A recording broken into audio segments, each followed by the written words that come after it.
Dude, that is a giant.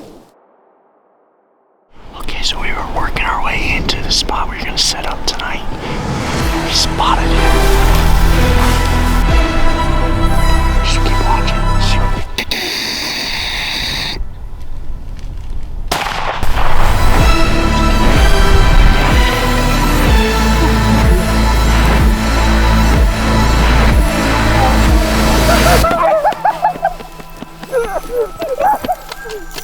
Dude, holy shit, dude, Jesse.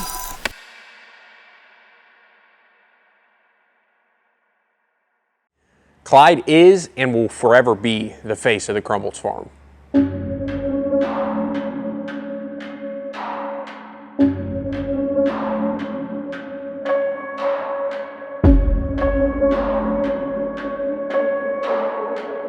So Clyde holds such a special place in my heart. You know, 3 years of anticipation building up to one opportunity definitely was a really surreal feeling. Being able to do that with some of my best buddies by my side, you know, Brock and my brother Jesse, was unbelievable. And you know, this hunt was such a different feeling because often we're in blinds and these, you know, no-brainer setups that are almost bulletproof, and this was kind of a different type of vibe to this hunt. So from finding the original shed in 2021 to him shedding early in 2022 and finding his match set, it all culminated to that fateful day in December of 2023. Run, hide,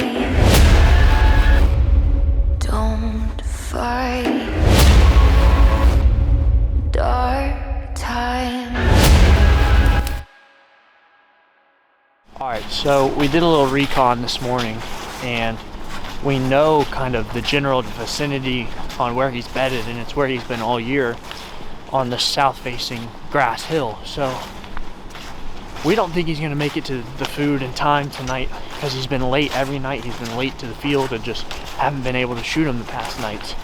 So we're going to slide into the actual CRP and see if we can't shoot him on the way to the food. So fingers crossed that's what happens, but we're going to try it. See. Coming down to the wire with gun season coming to a close, it was almost like a heaven sent like opportunity.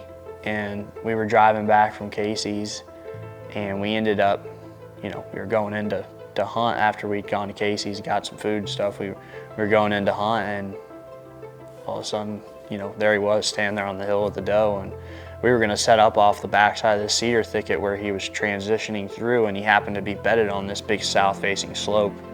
And all of a sudden, like, the game plan changed in just a heartbeat. So me and Tanner were scrambling to make a new plan because obviously we weren't going to hunt where Clyde was, we were going to hunt where Clyde is. So as we're walking down what we call the right-of-way, we're trying to connive this plan up of like where we need to be when they decide to come back, because where they headed to, they weren't going to go any farther. They were only going to come back. And we get to where we could see about a 20-acre south-facing hillside of warm season grass. And we're standing there, and I look up, and Clyde just comes out of the timber and starts beelining across the top side of this CRP field. Okay, so we were working our way into the spot we were gonna set up tonight, and we were gonna try to catch him coming out of his cedar thicket he beds in like every day. And we were gonna get on this island down the field, and we spotted him out here with his doe in the field, and he bedded down. So we're actually gonna try to get to the island still, which isn't too far from where he was bedded at, and just wait him out and see if we can wait for him to stand up to go to the food or something tonight. So it's nice to have eyes on him. It's crazy, he's a giant. So Clyde's following a doe, and he is headed to what we consider to be his core. Like, we know that's where he lives, and when he's in there, we know right where he comes out. So me and Tanner decide to take off across the CRP once he clears and get up to what we call the old homestead. It's this old prairie-style homestead, a bunch of these rock pillars. So me and Tanner are crawling across the CRP field to get to this old homestead, because we feel when we get up there, it'll have enough cover for us to turn around and face back down the hill to where we think he's going to come to the bean field, but it allows us to see up behind us as well.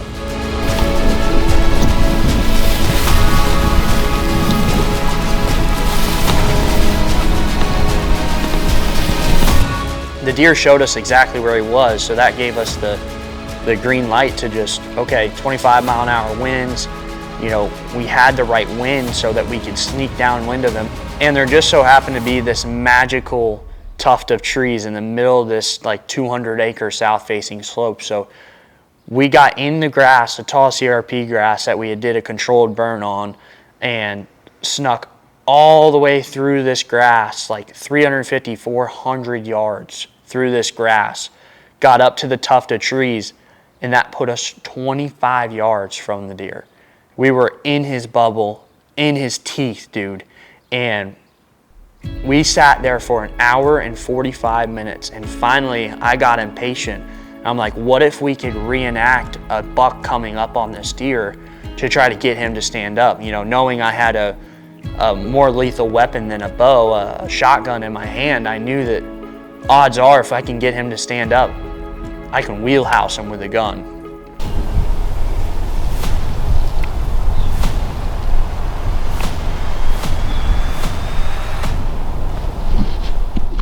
So we crawl over the berm, and Tanner starts to work a little bit left, and I'm gonna stay by this one bushier tree so I can move if I have to video.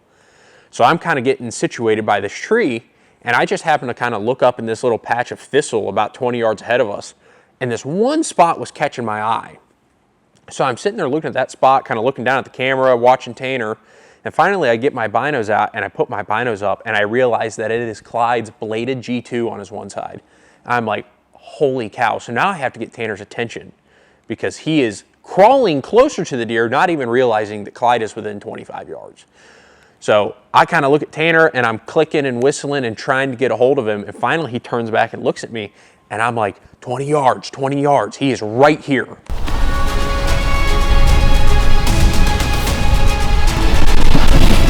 He just snuck into 20 yards on this deer on complete accident.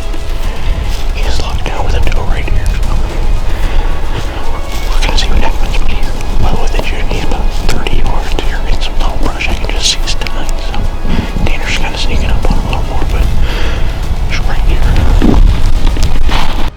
So we've been sitting here for a while now. Obviously what feels like 8 hours. In the grand scheme of things, it might have been an hour, 45 minutes, coming up on 2 hours. But the issue we were dealing with was the wind switching. Where Clyde was bedded was where our wind was going to end up before dark. So I'm kind of sitting there trying to make a game time decision. I'm whisper yelling back and forth with Tanner. He's only about 8 yards from me. But we kind of come up with the plan of, well, let's just try to sound like another buck to get his attention to stand up.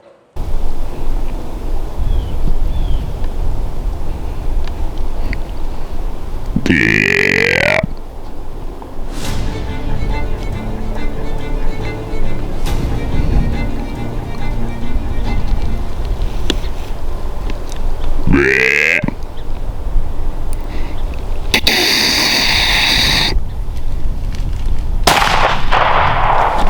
Did you hit him?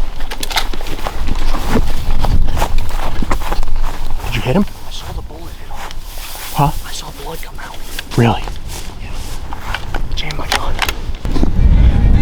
Man, that was crazy. I still don't necessarily know where I hit him. But you're positive you hit him? Yeah, I mean, I saw it. He looked like right as you shot it, looked like he like hunched up. I would have hit him back, but he was quartering away, so, you know, I shot where I thought I wanted it to come out. Where did he run to? Did he go this way or did he go this way? The deer ended up standing up to a snort wheeze, and not only did he stand up, he stood up and bolted as fast as he could. And I remember just taking my time in the scope. You know, he bounded once or twice, and I felt very comfortable and just squeezed it off. And I knew instantly when I shot, I knew exactly where I hit him. I could have drawn it up, you know, and I knew it was perfect. I aimed further back because he quartered away on his run, wheelhoused him. He didn't even go 100 yards. It was so crazy. Show me your butt. You like my Carhartt? Welcome to the farm, y'all. This is where we kill our big old deers at. Welcome to Dorado, eh? This is where you get run over by trains. We're down here in the jungle. Ooh. Ooh. Yep, you're good.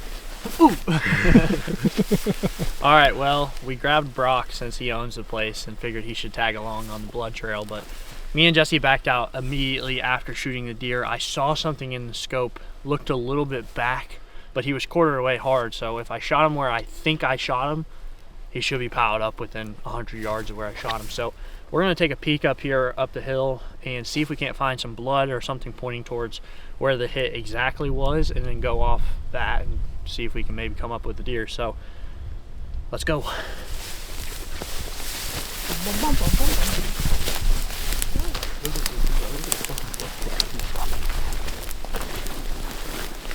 All right, so we're at the scene of the crime. He was laying right there in that big bed.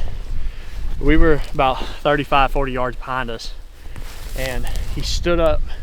Jesse grunted and he stood up and he ran, and I shot him on the run right there as he slowed down a little bit. So we're gonna poke up here and see if we can find some blood. So let's see.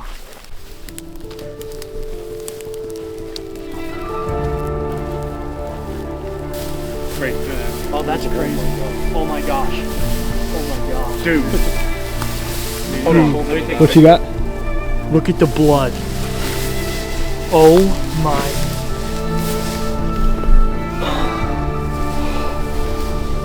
He's not gonna be far. Dude, look at it all. You could literally fall. Oh my gosh.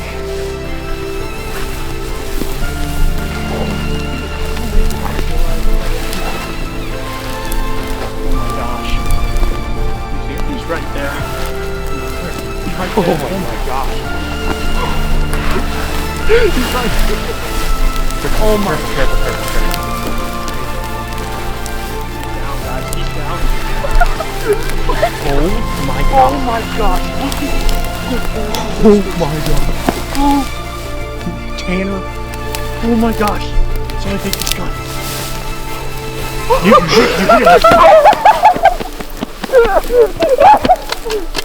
dude. Holy shit. Dude. Jesse. Oh. Come down here, dude. Look at the mass on that dude. Oh, he's got his drop time. Dude, that is a giant. That is a 8-year-old. Look, I shot him exactly where I thought. That is a 8-year-old Iowa brute, dude. Unbelievable. The deer that we have had the most history on the farm with. And I finally get to put my hands on him after 3 years of building the story and finding his sheds, building the farm. Like, look at the characteristics. I mean, that is unbelievable, guys. Brock, I couldn't thank you enough. This is unreal, man. This is crazy, dude. Thank you so much. Get down here, dude.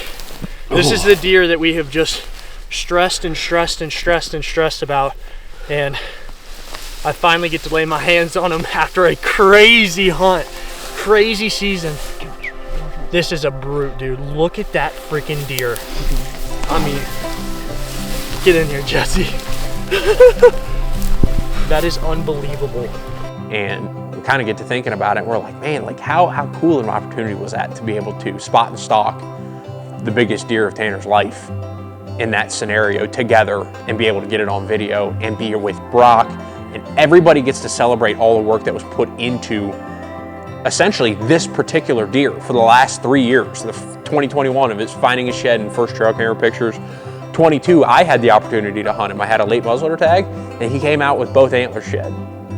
And then 2023, we had put so much elbow grease into the farm for this particular deer, and to have it pay off in maybe a non-conventional way, but a more memorable opportunity for us was just, I couldn't have asked for any more. The feeling upon walking up on this deer was just unmatched. You know, to be able to do that with Brock and my brother and two of the closest people in my life, and all of the history and all of the work for it to all come together, and for me to actually get to harvest the deer was insane. Like, unmatched feeling. Definitely my favorite hunting memory, and to be able to do it with my friends and family was just unbelievable.